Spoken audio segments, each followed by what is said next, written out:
Hi everybody, my name is Sandi Boucher, Mishko Paganon Quainadishnakas Mangdodem. I'm Red Thunderbolt Woman of the Loon Clan and a proud member of Seine River First Nation in Northern Ontario, and today I'm here with this week's episode of Surviving Isolation. Now, as always, this episode is going to be a little different from previous ones, and honestly, you know what, I was thinking about it this morning. That may be a surprise to you. It may be a little unnerving how much I change every episode. If you were to ask my kids or my admin assistant, they would just, meh, not even a surprise. I am always changing things up, doing things in a different way, whatever the mood strikes. So welcome to Sandyland. Now, as always, I do want to, start with the mental health check-in. How are you doing? On a scale of 1 to 5, if you're viewing this on YouTube, leave a comment and subscribe to my channel while you're there. Leave a comment. I would love to hear how you're doing. Again, scale of 1 to 10. How are you surviving? I realize there's so many people out there. Some of you are working from home. Some are essential workers. You're going in. Some are in a business that's just reopened and you're trying to figure out the waters. Some are bored at home. Some wish they could be bored. Some are at home with their partners and their children or their elderly parents, or worrying about a loved one that's in the hospital or in a long-term care facility. There are so many situations. So, by the way, when you leave your comment of number 1 to 10 on how you're doing, give me a heads up on your situation. I am truly interested. It's why I created this video series and this podcast, was to reach out and connect with people. So that's mental health check-in. 2, we always do the stats. So once again, it was March 11th when the World Health Organization declared the pandemic. That is 86 days ago. Like I mentioned in the last episode, I'm planning some kind of 100-day celebration. Obviously going to be doing it by myself, but that doesn't mean I can't do it. Have to figure that out. Ontario declared their state of emergency on March 17th, which was 80 days ago. And me, I went into self-isolation because I had been traveling so much on March 14th, and that is 83 days ago. Wow. Just wow. And I'm wondering if I should keep doing that stat because I'm really not isolating anymore. What I'm doing is social distancing. So I don't see a lot of people. I do see my adult children now because they are very much isolating. I guess it's double bubbling. So I have my bubble and they have their bubble, and every now and then the bubbles meet at a safe distance. But yeah, that's what's going on. Now, normally in past episodes, I guess 2 things. 1, I've been sharing what works and what doesn't work for me in hopes that maybe you could get some information that would help you. And 2, I had a set format that I followed. This week, I swear to God, it's not about what works and what doesn't work. I swear it's challenges and blessings. Because as I mentioned in my podcast opening, surviving isolation is becoming a real challenge. What I am seeing, and this is just my personal impression and my interpretation, is we're running out of patience for a lot of different reasons. This is starting to become really trying for people, and because of that, we have very little patience or empathy for other people. And I know that's the situation I ended up in this week, and it made it a challenging week. I'm not going to lie. I was debating when I'd be able to shoot this video and shoot this episode, and debated whether, how appropriate would it be to shoot an episode and have you listening to me bawl my eyes out, because that's definitely been an option at different points. So this week, it's all about challenges and blessings. And I guess I'm going to throw in one more. Oh, the second thing I did was, I don't know about you, but one of the things I've been doing is catching up on reading and reading all those books I've always said I wanted to do and never had the time to. I now have the time to, so I've been slowly doing that. The other thing I realized was that I have a collection of the most awesome notebooks, and if you see this, the title on this notebook says, Chasing These Crazy Wonderful Dreams of Mine. I've been making notes in this, and what I did for this week's episode, I've seriously been thinking about you since I finished recording the last episode, and as I thought of things I wanted to share with you, I jotted them down in this handy dandy notebook, which means they're going to be all over the map in no particular order, which is fine because that's kind of like what a conversation would be if two friends were sitting across the table from each other, and I kind of like that attitude or that idea. So one of the teachings, so challenges, blessings, and teachings. One of the teachings that came to me this week was really, and I shared this in a blog post earlier, that what if this is it? If you do any kind of research on how to be happy or how to be happier in your life, one of the first things they're going to tell you is you can't tie your happiness to a future event. I'm going to be happy when I lose weight. I'm going to be happy when I meet my partner. I'm going to be happy when I finally quit this job or get a job.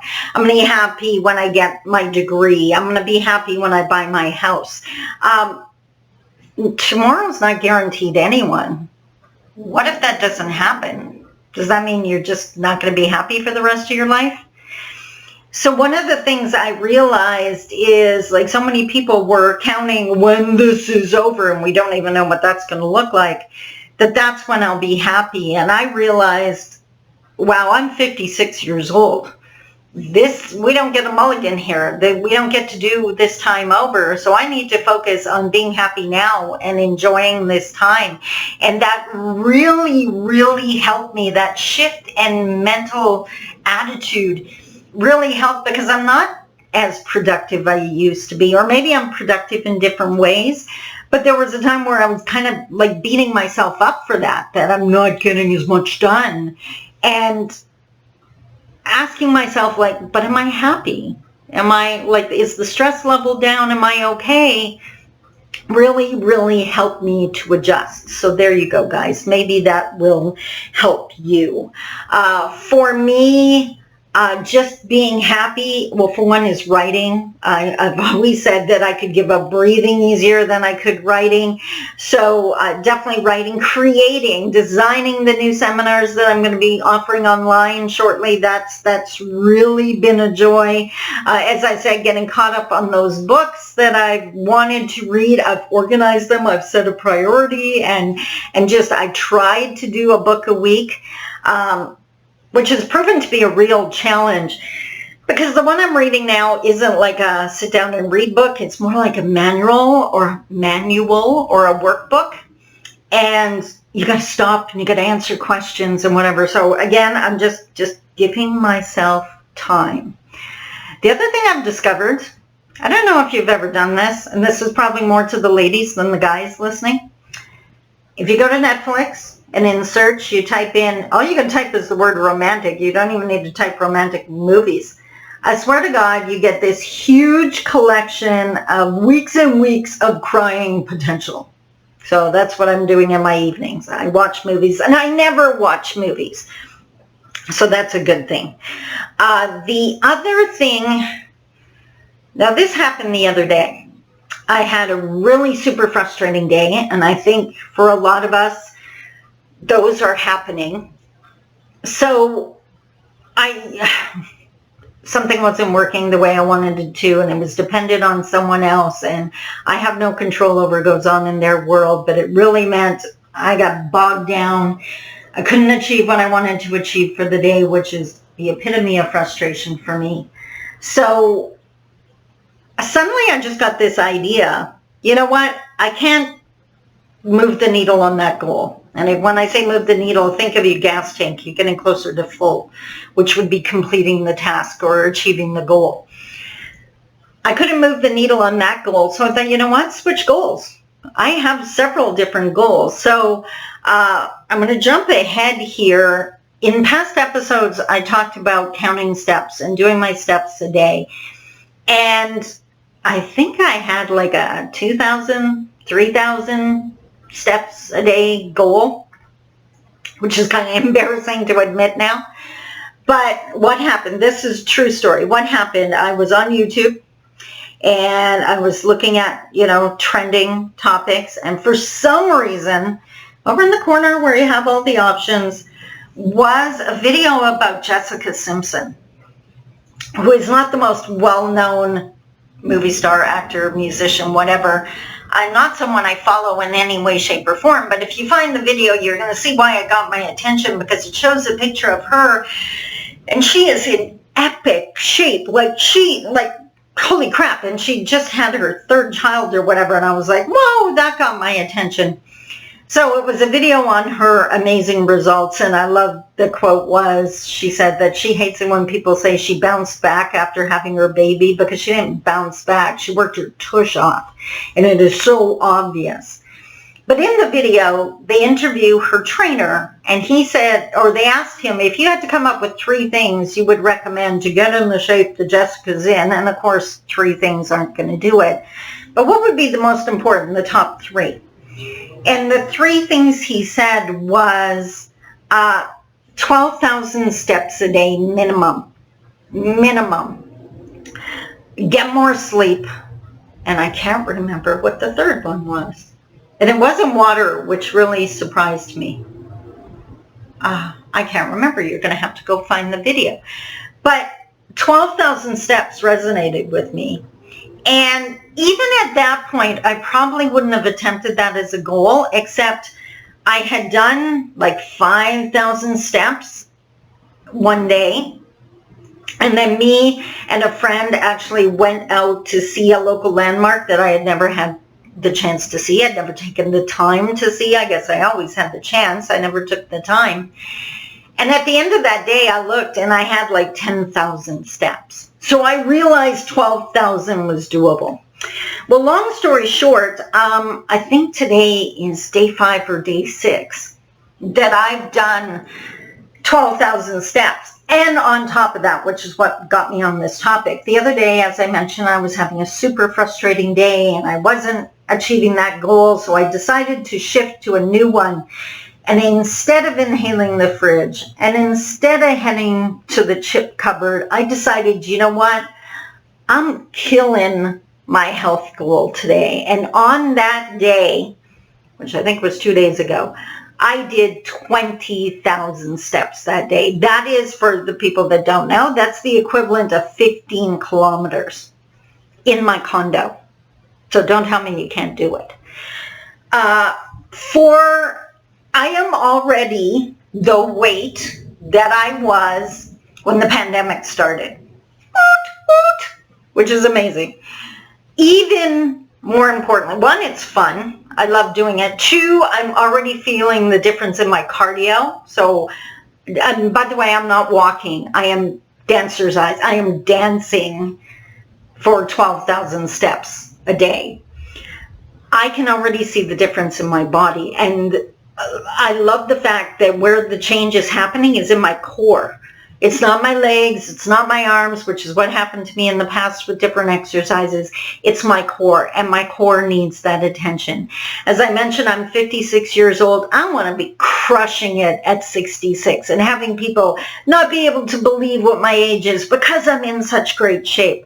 So I took all my measurements and I set them aside, and I will check again on July 1st, and I'll let you know how I'm doing. Or whatever the episode is on the episode that's closest to July 1st. So, health goals definitely helping me to maintain my happy. And that's a perfect lead into this next part, which I guess would be the challenge. I am talking to so many incredibly stressed out people, and here's why. And I hope some employers are out there listening to this. Because what's happening for so many people, they're being asked to work from home. And they're being asked to put in a full day's work. Except hubby can see you, and he's going to ask you where the peanut butter is. And your toddler sees you and doesn't understand why he can't play with mommy or daddy. And there's the house demand, teenagers in the house, children of all ages in the house. They're bored. They're asking for their parents to, what can I do? I have heard cases where people are on Zoom meetings and have their children crawling all over them. Children that, or parents that are locked in with their teenagers and getting totally stressed out because the teenagers are getting totally stressed out. And adding to the stress is the pressure from the employers to put in that full day's work. As employers, we have to remember that our staff are not in a normal situation. They're not in an office isolated from the rest of their lives. And on top of that, as an Anishinaabe, as an Ojibwe woman, we don't compartmentalize. When we go to work, we take all of us to work, and all of us is at home, which means if our children need us, it doesn't matter if it's 9 to 5. That's important to us. And that's why I've always struggled working in mainstream agencies before I started my own business, obviously, because they don't understand that, and they wanted me to forget about my family if the clock said anything between 9 to 5. It's just not how we work, and we really need to keep that in mind. Now, at the top of this episode, I had mentioned how we're running out of patience. One of the things I'm struggling with, and this is incredibly personal, but other business owners might relate to this. I've always made a point of trying to support local. That I would rather give my business to a local entrepreneur and local small business as opposed to some big corporation. It's just my mentality. The problem is a huge corporation can take a late payment a lot easier than a small business can. Everything has slowed down, not only your ability to work, but I know in the case of some of my customers, for one, they still use checks. Finance people are now working from home, so they don't have the supports, they don't have the equipment, they don't have their co-workers there. Getting the checks signed by signers who are in different places and staying safe and doing social distancing, a huge, incredible challenge. And then the check goes in the mail, which is in the hands of Canada Post, which is totally slowed down during this time, which delays payment to me, which means it delays my payments to my creditors, who are often small businesses, and they're getting really upset. And trust me, I don't like not being able to pay my creditors. But I can't make an agency move faster, and I can't make Canada Post move faster. And it was so frustrating I understand why my creditors are getting upset. And it's so upsetting to be in the middle, and I understand why the processes have slowed down. And that's what I meant by, I think we just got to keep trying our best, and we have to assume and expect that everyone's trying their best. I don't think the agencies are slow in paying me because they don't care. I know they care, and I know they're doing their best, and I hope that my creditors understand that I care too. So that was definitely my greatest challenge during this time. Keeping in mind my revenue dried up. Public events still are not allowed, so I've had to find other means, and it's challenging. My landlord here at my condo has been absolutely amazing and adjusting my rent down. That time period is coming to an end. I don't know what that means for me. There's a really good chance one of these days you're going to turn on this podcast, or you're going to turn on the video for this podcast, and you're going to see that I'm broadcasting from a totally different place because I had to give up the condo.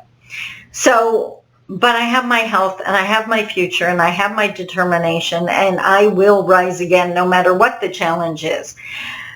But not knowing can get frustrating. So what saved me is telling myself at the end of the day that I did everything I could. And I know that's true. even if it meant, like, there's a lot of social activism going on online right now. And again, shout out to the Black Lives Movement, Black Lives Matter, and totally supportive of the people involved in those protests. Please stay safe in every way possible. Things have to change, and I totally support those people on the front lines attempting to make that change.